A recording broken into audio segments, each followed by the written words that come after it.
Après avoir battu en quart de finale le Manchester City, après avoir battu en demi-finale le Real Madrid, Milan bat en finale de Ligue des Champions le Barcelone.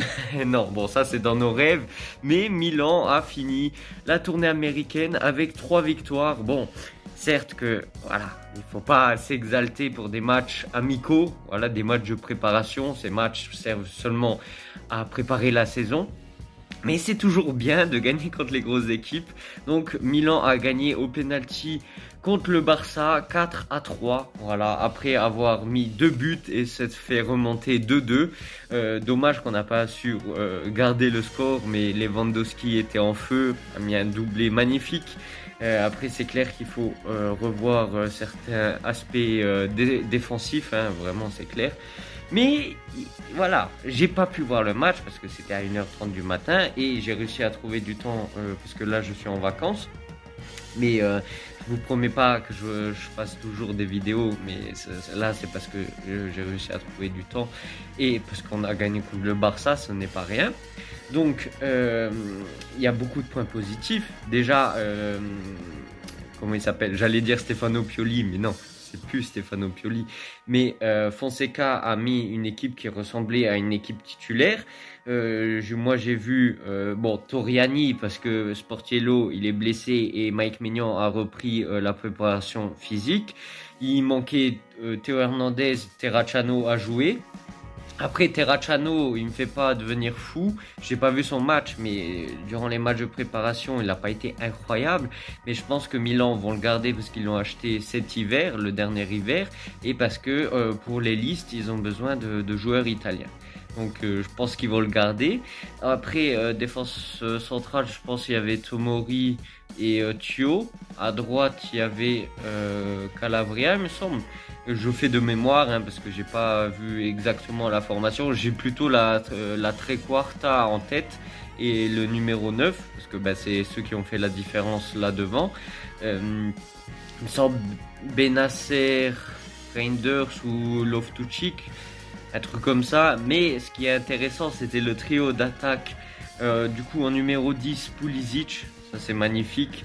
Leao à gauche, à droite, Chukwueze et en pointe Luka Jovic. Bon, c'est clair que Luka Jovic n'est pas notre titulaire, mais c'est quelqu'un qui a été décisif la saison dernière en rentrant depuis le banc. Mais là, durant ce match, il a réussi à marquer un but en se démarquant et en essayant d'intercepter la passe magnifique de Pulisic qui, dès son premier match titulaire, met un but et met une passe décisive.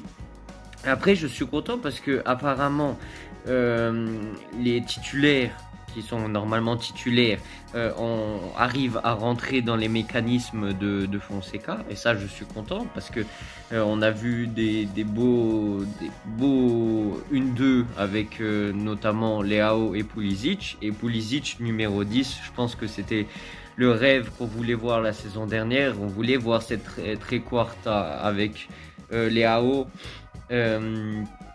Pulisic en 10 et à droite Chukwueze et en pointe cette année on aura Alvaro Morata, il y aura sûrement Luka Jovic parce que je pense pas qu'il va partir et on aura sûrement un autre attaquant.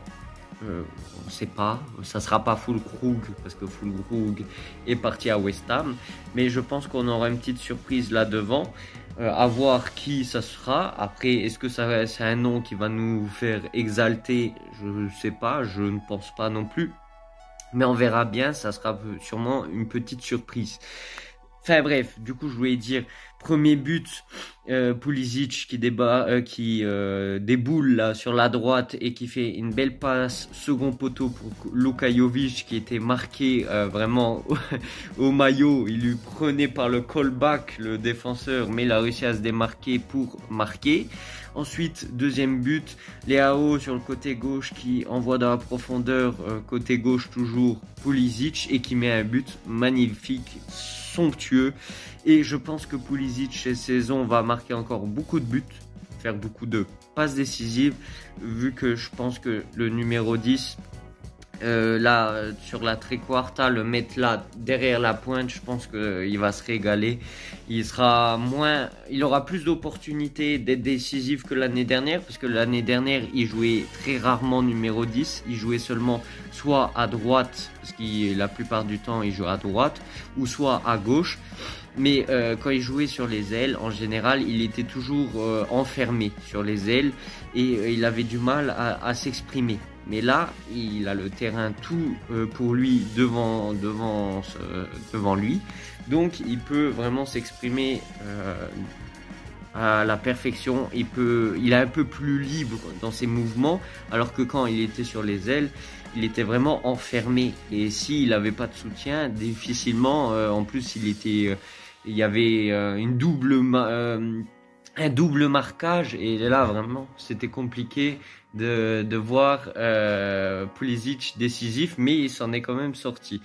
Ensuite, Toriani qui a fait un très bon match, qui a arrêté en plus des pénaltys, qui a fait des beaux arrêts. Et voilà, bon, je vais pas faire une plus grosse vidéo, mais c'était intéressant de voir quand même l'AC Milan avec plus de titulaires. Et le prochain match, ça sera contre Monza pour le trophée Silvio Berlusconi, en espérant encore voir une victoire et en espérant de voir l'équipe qui continue de se préparer pour la nouvelle saison.